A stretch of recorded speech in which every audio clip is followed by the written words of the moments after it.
Përshëndetje të nderuar miqtë e mi. Ja ku po takohemi me historinë e radhës. Këtë herë me historinë e Blerinës. Një histori tronditse. Por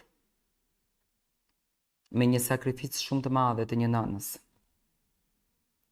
Në një mëngjes të zymë të dimri, në një fshat të humbur të Shqipërisë, konkretisht Malësisë, Novosela, fshati Novosel, ku qetësia të thyen shpirtin dhe varfëria vishet me emrin e heshtjes. Lindi një fëmijë që nuk do të kishte kur një jetë të zakonshme, dhe emri i tij ishte Alban. Djali vetëm i një gruaje të brisht, por me zemër më të fortë se hekuri, Blerina.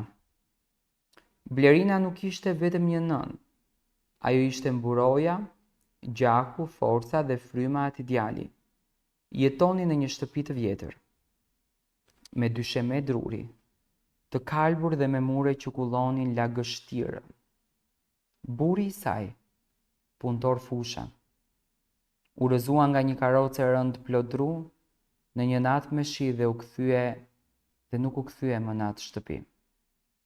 Që atë ditë, Blerina u shndrua nga një grua në një mur mbrojtës që do të mbronte jetën e të birit me çdo kusht. Në atë kohë Novosela nuk ofronte shumë, as punë, as ushqim, as mundësi, por uria e një fëmije nuk pret, dhe Blerina me sytë e lodhur dhe trupin e dobësuar, vendosi të bëjë atë që pak gra do të guxonin ta bënin, të shes gjakun e saj.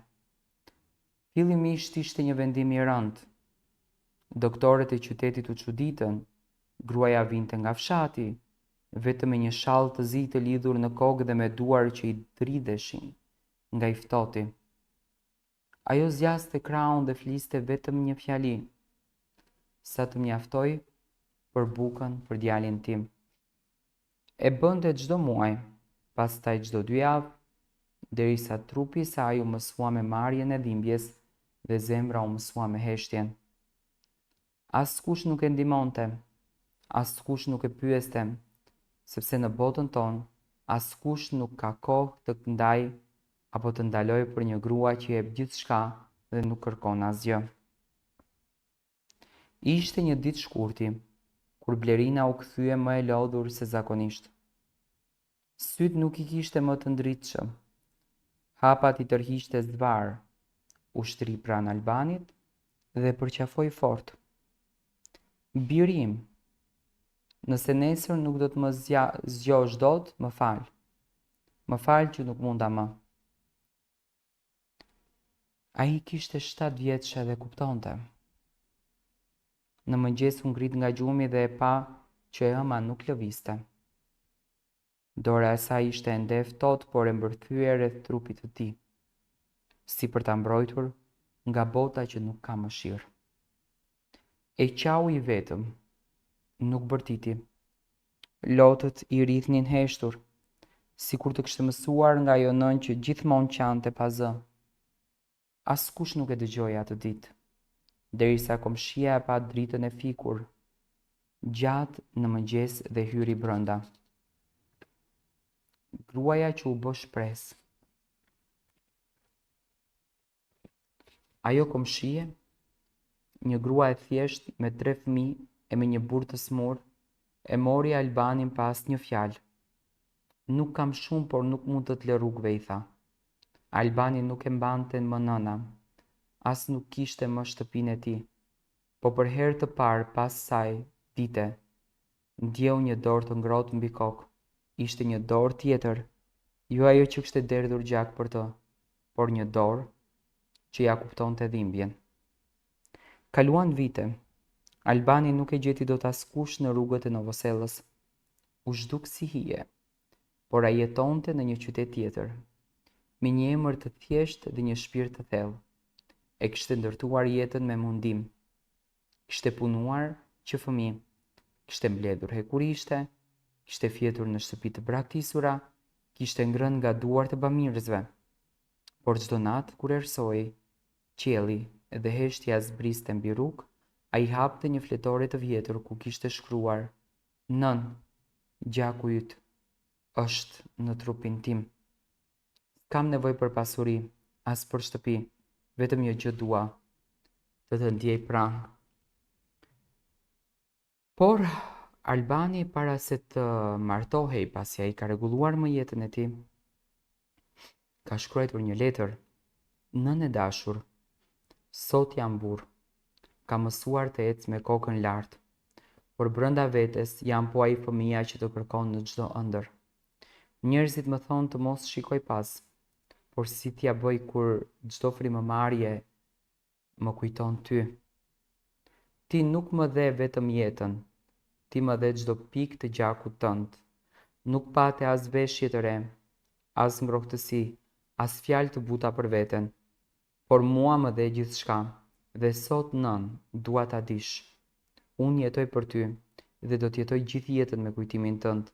Ti je dashuria që nuk vdes, je gjaku që më mban në këmbë, je Zoti im mbi këtë tokë.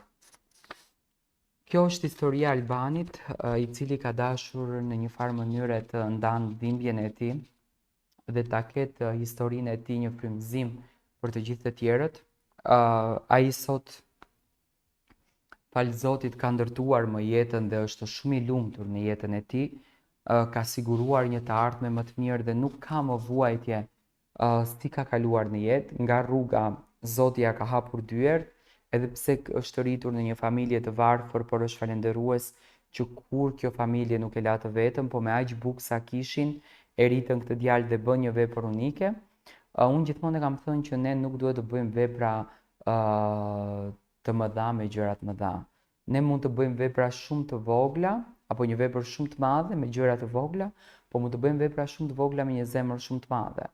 Edhe realisht për këtë familje ka qenë një vepër shumë e madhe me një zemër goxha shumë të madhe dhe kjo tregon që pasuria nuk të ndërton në jetë, po ka njerëz që me mundësinë që kanë, me jetën që u vehet, din të bëjnë vepra unike, din të bëjnë vepra fantastike dhe din të japin një shpirt pastër dhe një zemër fenomenale.